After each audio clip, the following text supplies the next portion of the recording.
Hi,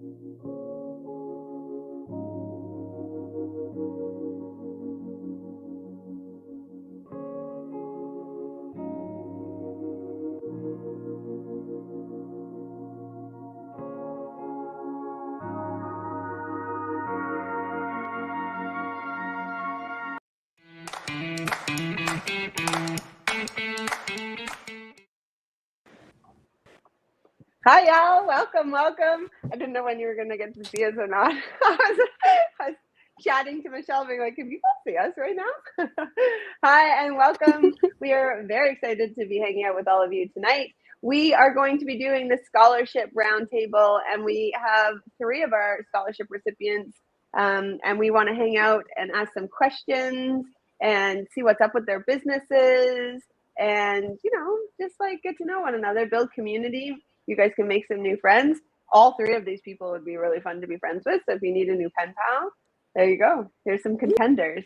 So just a quick thing first, our scholarship program is open right now. You can apply.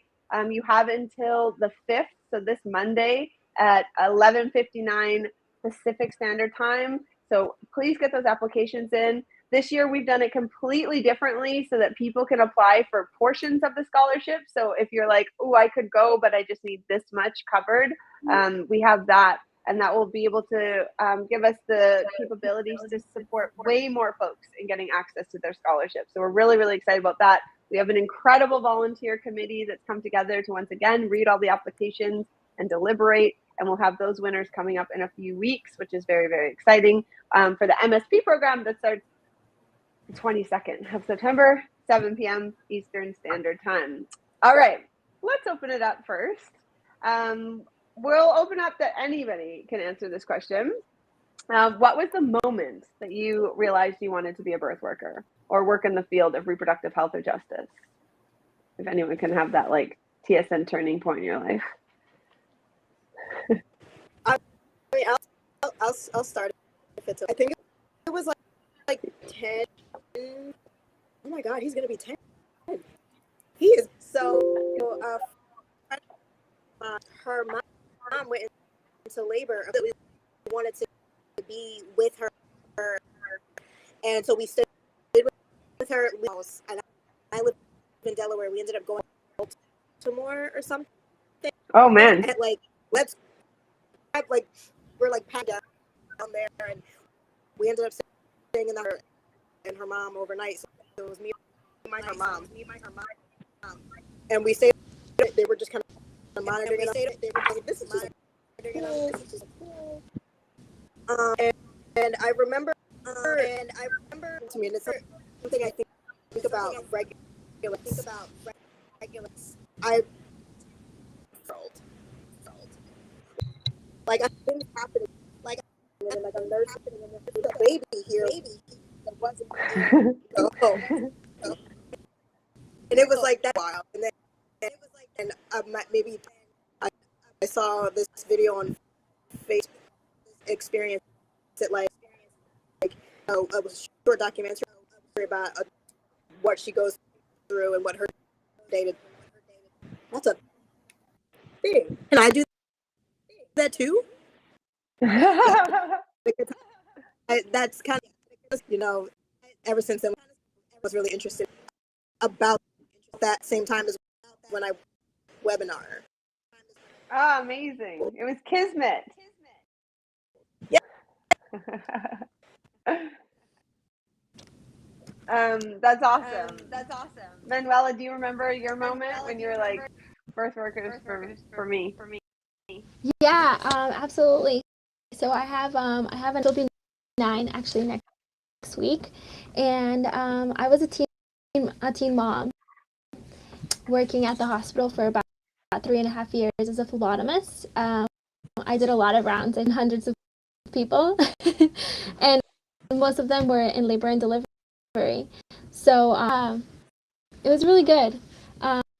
It was an interesting event for me because, and it just resonated with me every time I got to see the babies and really be there for mamas, for sure. Amazing. We lost Linda for a second. So we'll see if she is.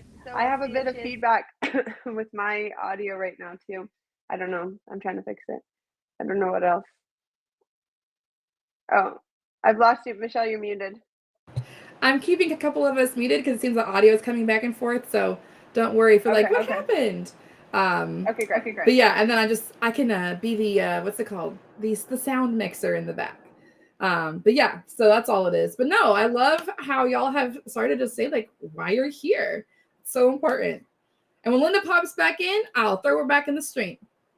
Michelle, what was your aha moment into birth work? Oh yeah, so I will preface this by saying I am not a scholarship recipient, but I am humbled by everyone that's come into the program. But for me, it was when I had my twins, and I knew when I got pregnant with them, I wanted to protect myself, and I knew I needed a birth worker. And then I had a birth worker, and I was like, I want to do that. This is so cool. And I think when I first had that experience, I'm like, okay, yeah, this is for me, 100%. And I remember one night asking late into the night, how are you a birth worker? What are you doing? How did you get this work? And I'm feeding twins and she's putting one to sleep and we're talking about it till like 1:30, 2 o'clock in the morning.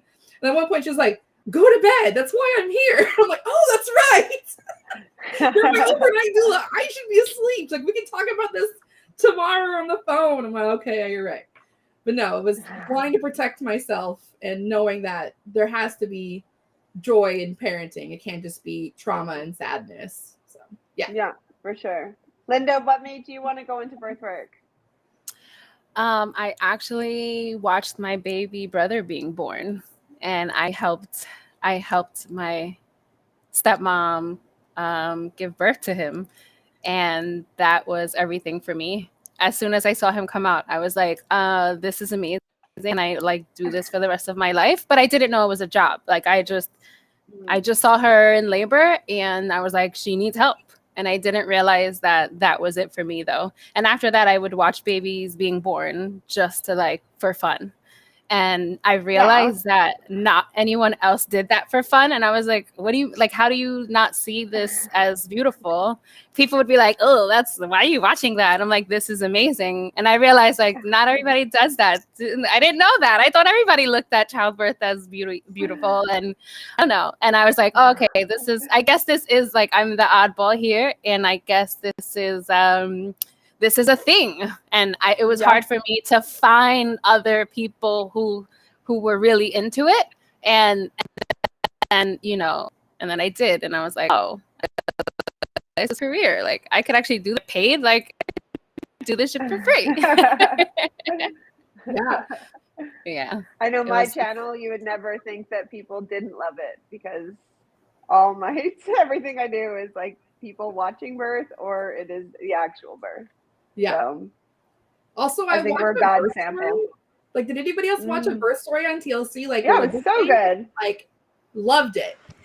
Yeah, I was always like, now I'm like that's terrible. Fascinated, and I'm a writer too, and a lot of main characters that I would write in the books that I would write were at things like that, and I was like, pretty much just been happening, and I just didn't notice it because I'm that part. That's amazing. Okay, why did you guys pick Bebo Mia?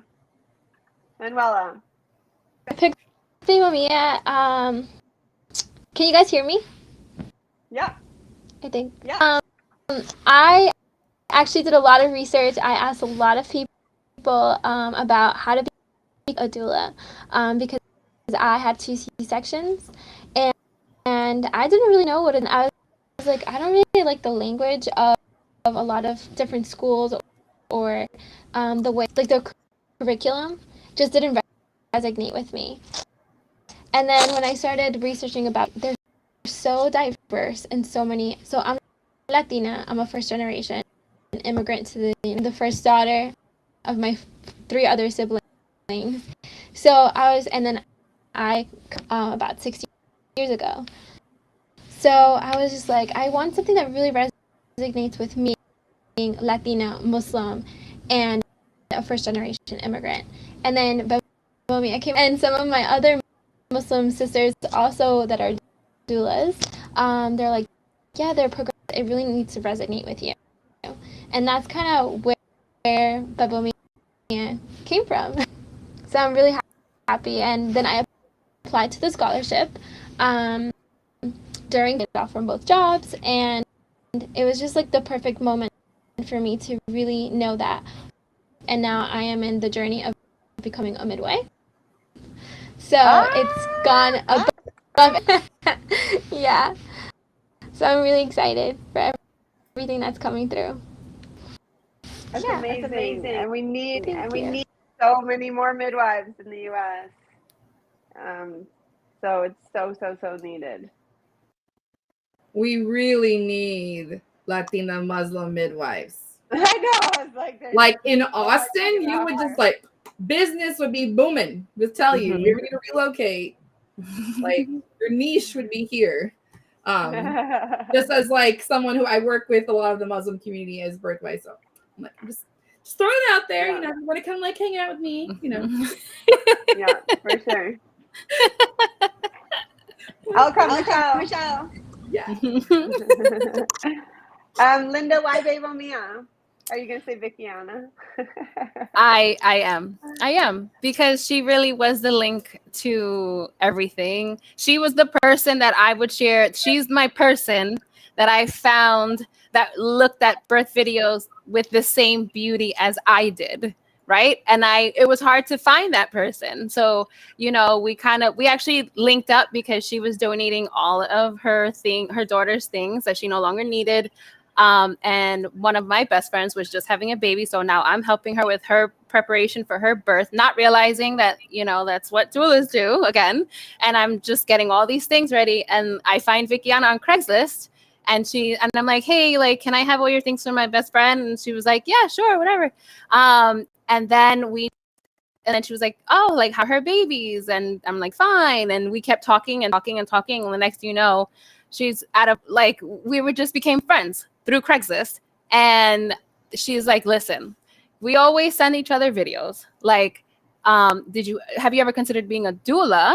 And I'm like, yeah, no. And I don't know. Not really. I was a preschool teacher. So, and I was a nanny for so many years. So I've done the, I guess, postpartum work, you can say, but I've never considered being a birth doula, you know? And she was like, here's the link. Watch one of the lives. You're going to fall in love. These are your people. I promise you, because like I felt like they were my people, and you're going to feel the same way. Like they're down to earth. They're raw. They're very real. I promise you, you're not gonna regret it. Like, just at least watch the live. And I was like, yeah, I'm all in, whatever. And I've never really, I've looked around at other courses. Like after watching Bebo Mia's live, I was like, oh, I wonder what everybody else provides. And it just wasn't the same. Like, I can't explain it, but the vibe that you get with Bebo Mia is just real. It's just real. It's you know, and for me, that's like top priority. It's like, I don't want to go into anything where I feel people are like fake or not genuine, or, you know, and for me, I was like, wait, if these are the people that are teaching, I feel like I'm chilling in my room talking crap about birth. This is freaking amazing. Like, I get to do this, you know? And she was like, I told you. I was like, yo, sign me up. That's it. Good. Sign me up. She's good. I would also love to plug what you are doing, or give you the chance. You can plug it, actually. Just to talk about what you and Vicky have built with the incredible work that you're doing in Brooklyn. So let's tell the people. I will tell the people. So Vicky and I are in the process of creating a nonprofit organization for low-income families that need birth workers, you know, assistance. And we're also providing like resources, free. Everything is free. Resources, free help, and free diapers, and free, pretty much, baby and family essentials. And we're catering to like low-income, undocumented BIPOC communities. We are tired of everything being so expensive, and it shouldn't be. And we're also tired of, just because you don't have the financial stability does not mean that you don't deserve proper care. So for us, that was really important. And so we are in the process of creating a nonprofit organization where we get to do that. And it's amazing. We've had a few events already where we've had like 200 people show up and they line up for diapers and wipes and for us and for our knowledge. And I say we, but she's like the mastermind behind creating her own collective. And I get to be a part of that and help her and assist her with that. So we have a collective of other birth workers, and I think there's about 8 to 10 of them. And we're a bomb-ass group. And we all have the same belief that everybody deserves proper care regardless of age, gender, and all that stuff. Like none of that stuff matters. Everybody deserves the same respect and the same care, and nobody should feel ashamed to ask for it, you know? So it's great. It's great. Like our girls are amazing. This nonprofit is going to be amazing, and we're really excited for things to start. And honestly, we've gotten all this confidence from you guys. Like, no joke, because it's just, you guys are like, we're here to protect and we need to do right by everyone. And the BIPOC community needs the most help. And you've taught us all these things, and you give us that backbone, and you give us that, I don't know, that push, that energy, you know, to make things right.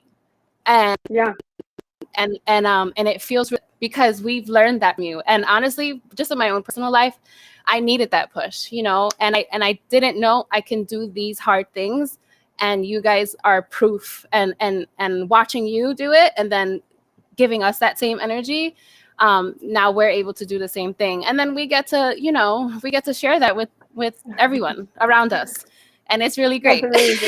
It's the Sisterhood of Birth Workers. What's your nonprofit called, so people can find you on Instagram? Okay, so it's really called the Sisterhood of Birth Workers NYC. That's what we've started. That was all Vickiana. She's like the mastermind behind all the things. Yeah, Vicky's good people to know. Vicky's another one of our scholarship recipients, and she's a peer mentor, and she's done really, really cool things. She's a Bebo babe. She does lots of incredible work. And Linda, I'm just so thrilled that you guys are doing such cool work in Brooklyn. Thank you. If anyone wants to go check out their Instagram, the events alone, it's just like, it's very moving to see these communities being born from people who feel really passionate and just thought, like you were saying, I just thought I liked birth videos, or Karima being like, I don't know, I just thought it was cool to watch. And then it turns into this like life's work. Yeah, so it's great. It's fulfilling, very fulfilling. That's awesome. Karima, tell us about one of the other things that you've come in with your sign work, and how that's really critical when we've got that with advocacy with folks living with disabilities. For me, it's sort of like, actually I had a conversation with somebody, and for a couple of years, and we were going to be working in the same building. I was like, I gotta act, and everybody was just gonna have to deal. Growing up, both of my parents are deaf. Sister and I, we grew up signing a little bit later, so it wasn't until like a year ago, whenever people would sign, and I would just say what my parents taught me, and I flipped that on its head, and I didn't learn how to sign. I learned. Hey, Karima, are you using earbuds? I can't hear you. Yeah, they might be dying, I think. That sounds bad. I want to hear your story. So I don't know. Should I start out? Go ahead. Growing up, both of my parents. So both of my parents are deaf. With our mom, who was in the house, was American Sign Language. So that, and then explaining to you, learn how to sign. How'd you learn how to sign? It wasn't until almost a year ago when I learned how to sign, I learned English. I kind of flipped that look at my life growing up, and I realized my sister and I kind of became out, realized, knowing that was what we had to. When I say we had to do it and have like a negative connotation, like advocate for the deaf and hard of hearing. That's my community. That's what I grew up in, seeing so many times like people mistreated, because a lot of times speech with intelligence, it kind of had to be this thing where like does not mean that they lack, they just can't hear you, which is not the best. Yeah. And it is in like, especially in English, can't speak, if you don't speak English enough, then it is of a lack of intelligence from the truth. Mm-hmm. So, and even then, even when I know doula work and all of that, everything that's interesting to me. And a year or so after I saw my first video of a doula, maybe a year or so later, a deaf doula, because she had a child, and her first two children and had a really hard time with the land, which she felt like was lack of doctors. So she wanted to have birth. And what I loved about it was that the deaf. I want that to be my, you know, being a birth work primarily, like my focus, not but like my focus would be hearing people, to working with BIPOC people, because you're already having the BIPOC person that you're additional. Yeah, there's more challenge on challenge. That part away Yeah. too. What I want to do, and it's a decision. I kind of feel like it's like everything, and I'm stepping. Even like I just last year, and it's sort of like once I get into my purpose, between teaching people how to, I grew up, to take all of these different facets, all of those things, and be a support, that made a huge difference for me. I really, really wish I could have heard Bebo me, and I just Facebook feed or something. But I remember being in that first, but this is something that seems really interesting, first webinar, and I was like, I'm obsessed.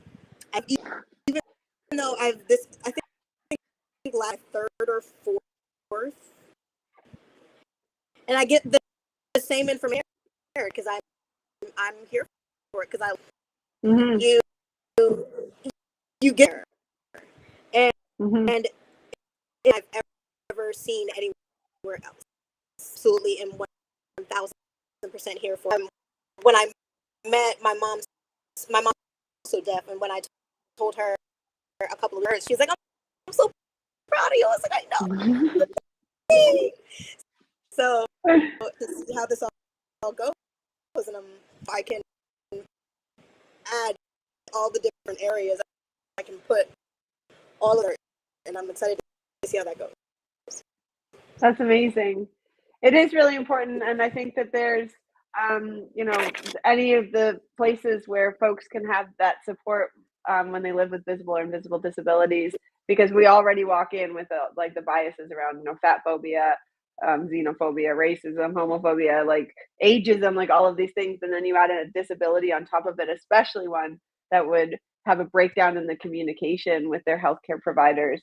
You know, that can be, I can't imagine, that must be terrifying for the patients. Well, I will say, I think it was last April, but last April, both me to back, and when I drove her to the hospital, I was closed on, let's go, and I got to the front desk, and we chat ahead of time.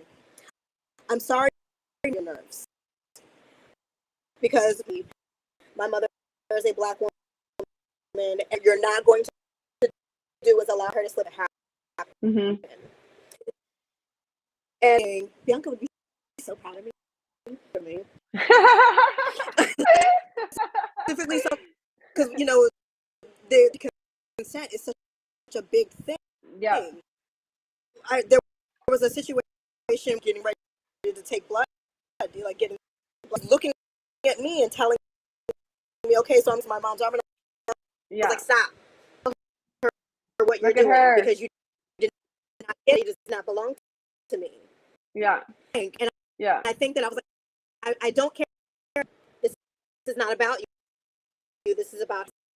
I had like stopped everything, and I was ready to do blood work. Are you okay with that? Gave her arm. I was like, do you see how easy that was? Yeah. I'm not apologizing for it. Yeah. Yeah, for sure. And I don't think I would have had it not been for Bebo yet. Oh, thank you. Keep doing what you're doing.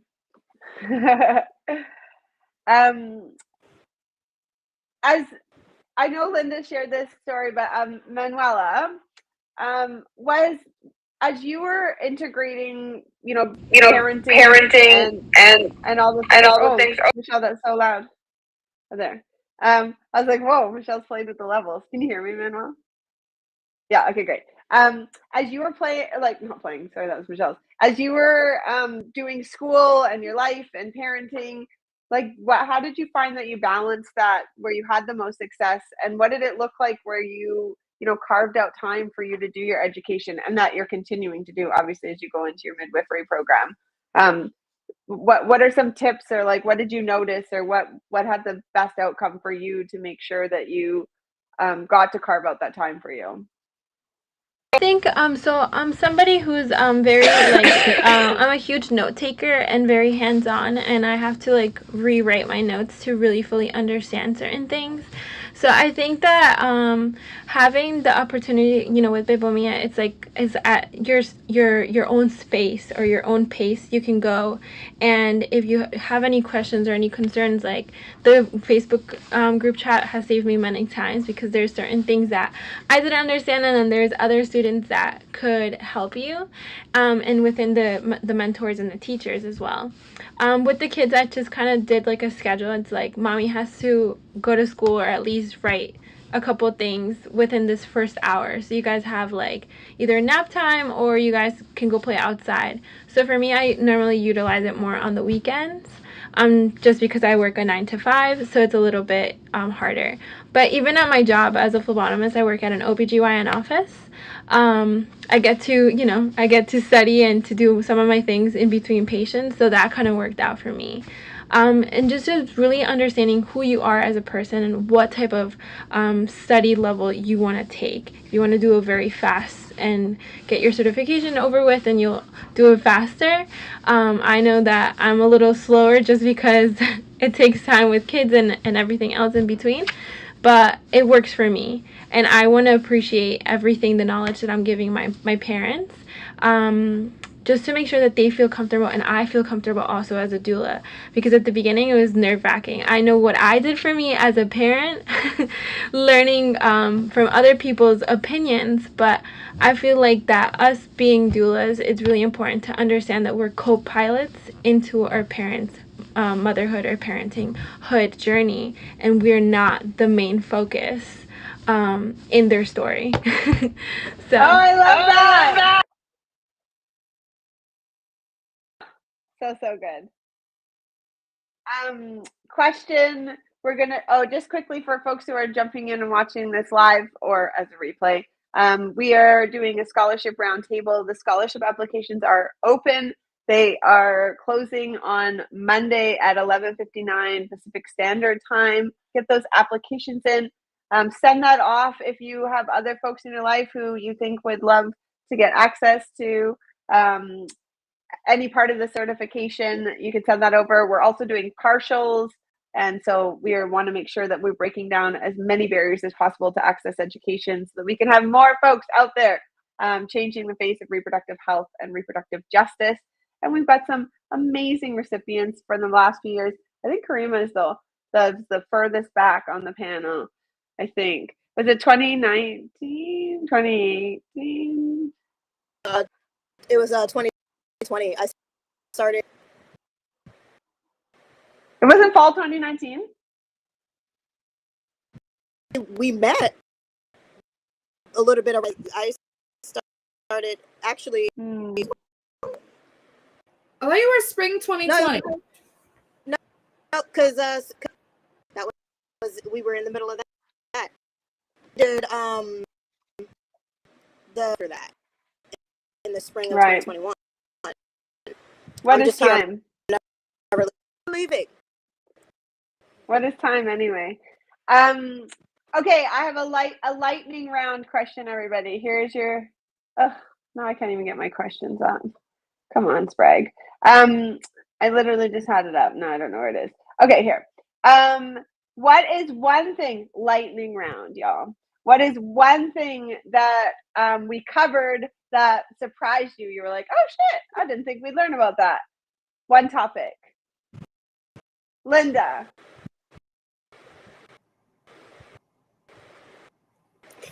I can't think of something.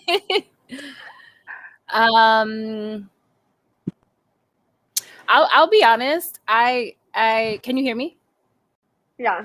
Okay. You're terrible at lightning round games, Linda. Remember, if we're ever having a teams game for a fast-paced game, Don't pick I me. will not be selecting you. I will not It's okay. select you, Linda. Okay, I get it. I get it, and you shouldn't. Okay, I'm sorry, because everything you taught me was just amazing, and I knew that's what I needed to learn. So I wasn't necessarily surprised at the things you taught, but I will say you taught everyone how to protect, and you taught everyone how to stand up for the birthing person when you should. All this time I thought being a doula was like you're supposed to for them, and you're supposed to or I don't know, I just assumed that you would talk for them, and it would be like you and the doctors kind of sort of, or the OBs, but you actually all of you taught us that we are the people to take a step back and use our voices to protect their bodies when you should.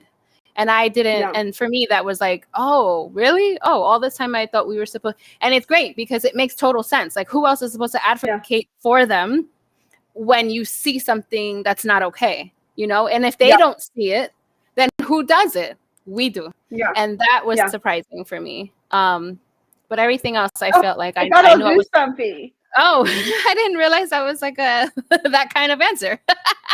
Yeah, but great. Yeah, it was.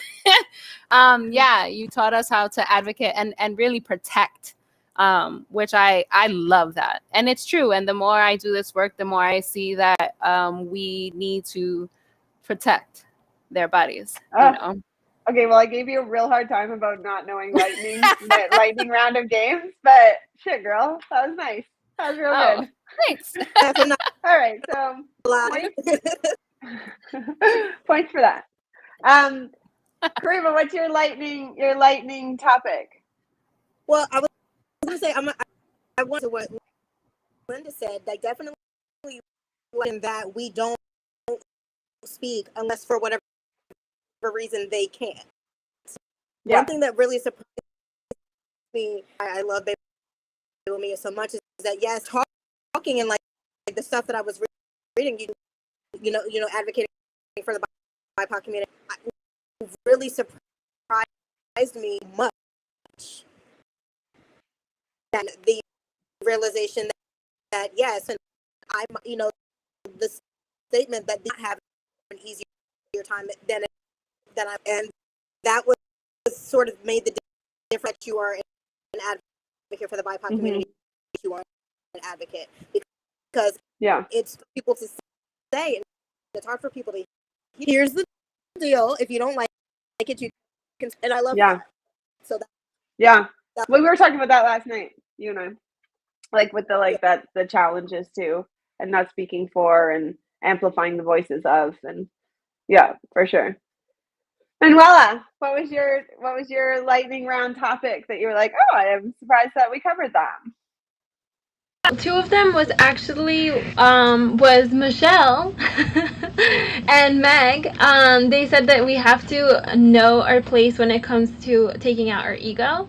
Our ego cannot be into the birth space, because our ego sometimes will speak different volumes into the room itself, and the energy that we project can carry on further.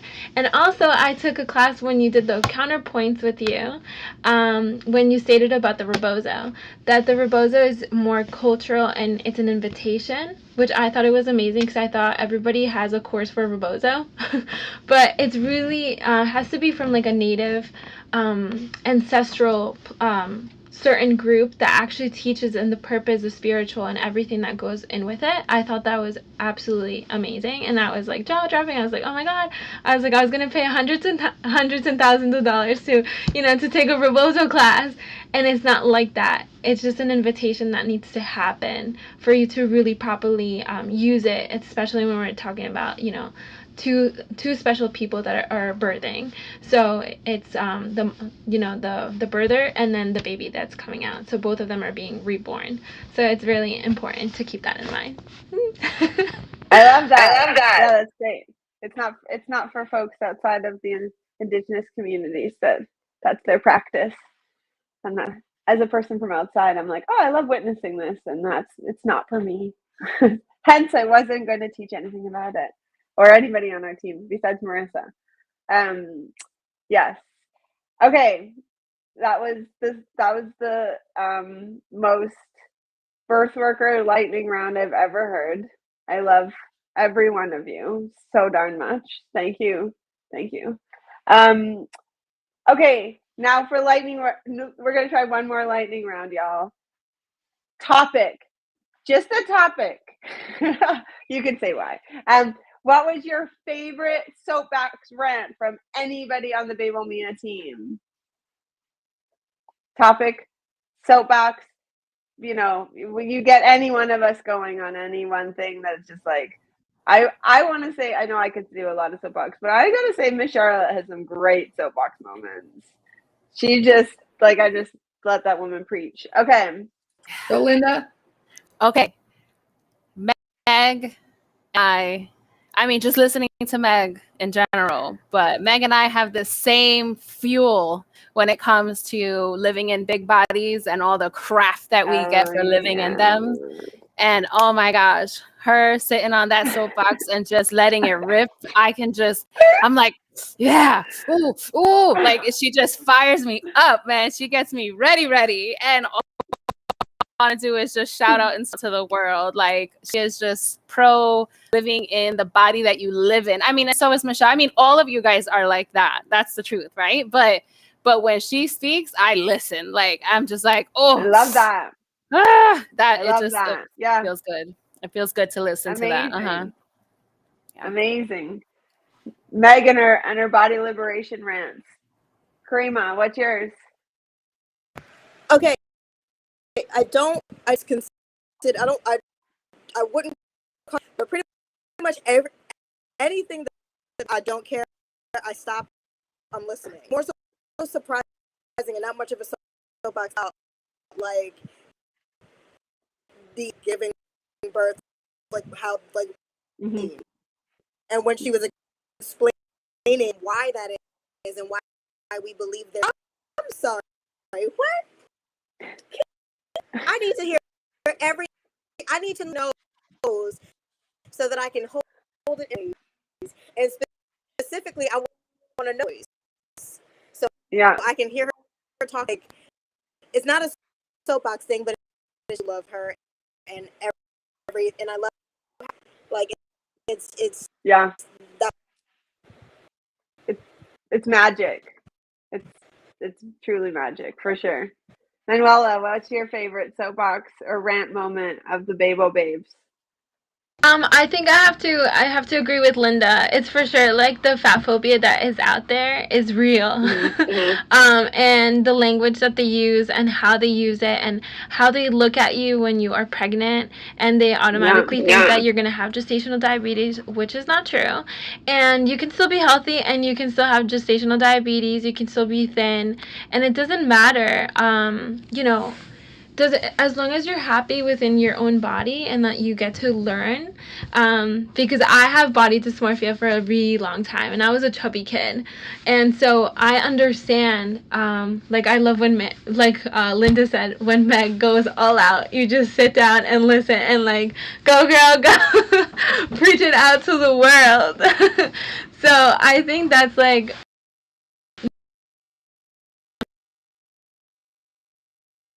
Oh no, we lost her.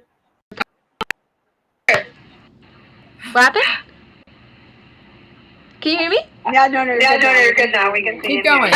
Yeah. So I just think that just want to put it out there that like that postpartum snapback, you have to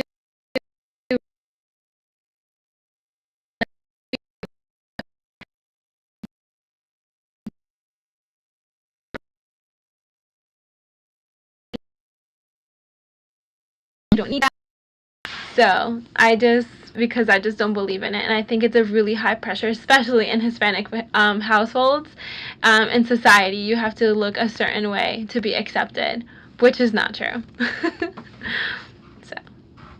Yes, I love Yes, that. I love that. It is super toxic. And if we could dismantle it, it would be great. Michelle, what's your favorite? Because it's not you. Because some of my favorites are Michelle's soapbox rants. So leaving Michelle out of it, what's your favorite soapbox rant? I think, oh man, this is hard. When I took the course, I remember plainly you talking about judgmental family members. And sometimes you think you're going to a birth to protect someone from like medical world, but in fact, it's like the annoying mother-in-law, the sister, the cousin that won't stop texting you. And sometimes you're like, okay, y'all gotta go. Like y'all got to go. And I was like, oh my God, I never thought about it. And I was like, wait a second. Oh, that's right. I myself don't want those people in my birth. Of course, my clients don't. And I think the next biggest thing, which may even be bigger than that, is the like you're not attached to the outcome. Yeah. Like, that was like huge. And it's like we can't be attached to it. And I don't know if it was you or Meg, maybe both of you were like, that's like so dangerous as a birth worker to be attached to everyone's outcome, because we don't know what the outcome is going to be. But if you're continually being like, oh, it's all on me, it's my fault. If I would have just done an extra hip squeeze, or if I would have just done this, the outcome would have been different. When our clients like, I'm fine, it was great. You know, I'm like, oh, so those are like huge. Of course, y'all mentioned like all the good stuff too already. Like, there's no point in reiterating all of it, but yeah. Yeah, no, I would say as a birth worker, that was probably my most profound learning curve, was not thinking like, as when I was a baby birth worker, I'd be like, oh, let's guide you towards like the least intervention. Let's guide you towards like maybe a home birth. Let's guide you. And I had an agenda, even though I was like, I go in judgment free and no agenda, but I would just like guide, being like, I'll get you to whatever the thing that at that current time as a 20 something I thought was the best. And when I turned that off and I was like, oh my gosh, I could have been responsible for like really terrible things, or that could have been awful because I had an agenda, which is no different than, you know, a doctor having an agenda. So I know that was probably one of my most profound learning curves as well. Hence, I speak really loud and proud about it. Okay, we went over time a little bit. Thank you, everybody. I think it's because we're so fast at lightning rounds. That's what I'm going to say. And just a reminder to everyone that the scholarships are open for 3 more days. They will close again, or they'll close, period, for this semester on September 5th, 11:59 Pacific Standard Time. Our classes start September 22nd. Please check out the applications or check out the registration if you can skip the scholarship route and head right over. We do offer payment plans. And if you have any questions, you can always post under this video or send us an email at info@bebomia.com. I want to thank our amazing panel for being here tonight. Thank you so much. We had a couple technical issues, I don't know, I'm going to blame Restream or blame dinner time or whatever the things are. Thank you everybody for doing this incredible work. It's magic what you're all doing in your communities. It's so needed. And I'm just so grateful that you're part of the community and that we got to hang out together tonight. So thank you everybody. And if you have any questions, again, info@bebome.com, or just drop a comment or question under here and we will get back to you. Thanks, y'all.